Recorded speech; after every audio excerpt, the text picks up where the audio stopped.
काकभुसुंडी जी को कैसे मिला कौवे का रूप।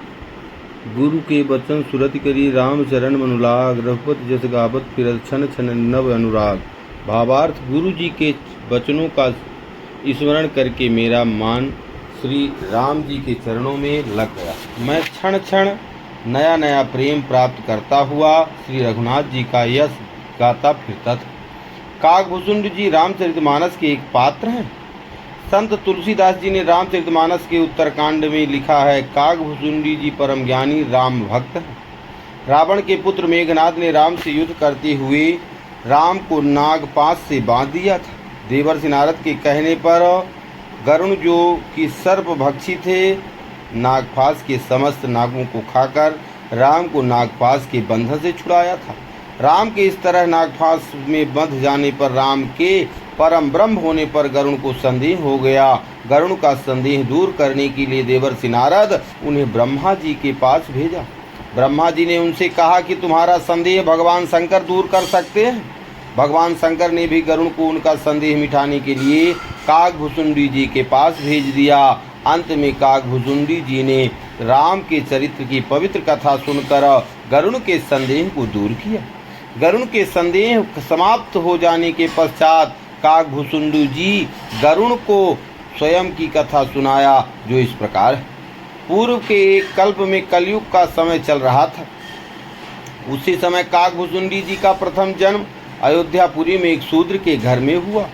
उस जन्म में वे भगवान शिव के भक्त थे, किंतु अभिमान पूर्वक अन्य देवताओं की निंदा करते थे। एक बार अयोध्या में अकाल पड़ जाने पर वे उज्जैन चले गए। वहां से एक दयालु ब्राह्मण की सेवा करते हुए उन्हीं के साथ रहने लगी। वे ब्राह्मण भगवान शंकर के बहुत बड़े भक्त थे, किंतु भगवान विष्णु की निंदा कभी नहीं करते थे। उन्होंने उस शूद्र को शिव जी का मंत्र दिया। मंत्र पाकर उसका अभिमान और भी बढ़ गया। वह अन्य द्विजों से ईर्षा और भगवान विष्णु से द्रोह करने लगा।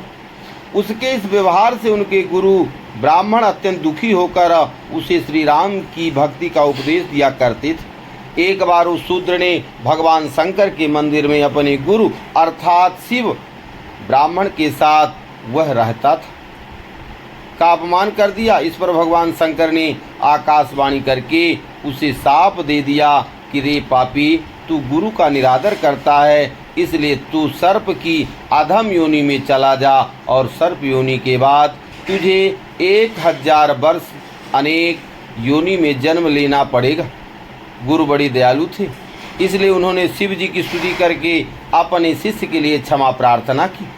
गुरु के द्वारा क्षमा प्रार्थना करने पर भगवान शंकर ने आकाशवाणी करके कहा, हे ब्राह्मण, मेरा शाप व्यर्थ नहीं जाएगा। इस शूद्र को 1000 बार जन्म अवश्य ही लेना पड़ेगा, किंतु जानने और मरने में जो दुख होता है वह इसे नहीं होगा और किसी भी जन्म में इसका ज्ञान नहीं मिटेगा। इसे अन्य प्रत्येक जन्म का स्मरण बना रहेगा।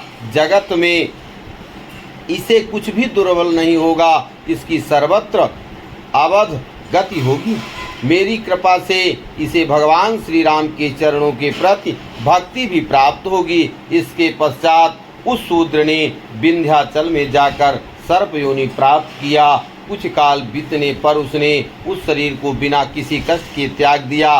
वह जो भी शरीर धारण करता था उसे बिना कष्ट के सुखपूर्वक त्याग देता था, जैसे मनुष्य पुराने वस्त्र को त्याग कर नया वस्त्र पहन लेता है। प्रत्येक जन्म की याद उसे बनी रहती थी। श्री रामचंद्र जी के प्रति भक्ति भी उसमें उत्पन्न हो गए। अंतिम शरीर उसने ब्राह्मण का पाया। ब्राह्मण हो जाने पर ज्ञान प्राप्ति के लिए वह लोमस ऋषि के पास गया। जब लोमस ऋषि उसे ज्ञान देते थे तो वह उनसे अनेक प्रकार के तर्क कुतर्क करता था। उसके इस व्यवहार से कुपित होकर लोमस ऋषि ने उसे शाप दे दिया कि जा तू चंडाल पक्षी कौवा हो। वह तत्काल कौवा बनकर उड़ गया। शाप देने के पश्चात लोमस ऋषि को अपने इस शाप पर पश्चाताप हुआ और उन्होंने उस कौवे को वापस बुलाकर राम मंत्र दिया तथा इच्छा मृत्यु का वरदान भी दिया। कौवे का शरीर पाने के बाद ही राम मंत्र मिलने के कारण उस शरीर से उन्हें प्रेम हो गया और वे कौवे के रूप में ही रहने लगे। तथा काकभुसुंडी जी के नाम से विख्यात हुए। ताते यह तन मोहि प्रिया भयों राम पद ने निज प्रभु दर्शन पायो गयों सकल संदेह। भावार्थ, मुझे यह काक शरीर इसलिए प्रिय है कि इसमें मुझे श्री राम जी के चरणों का प्रेम प्राप्त हुआ।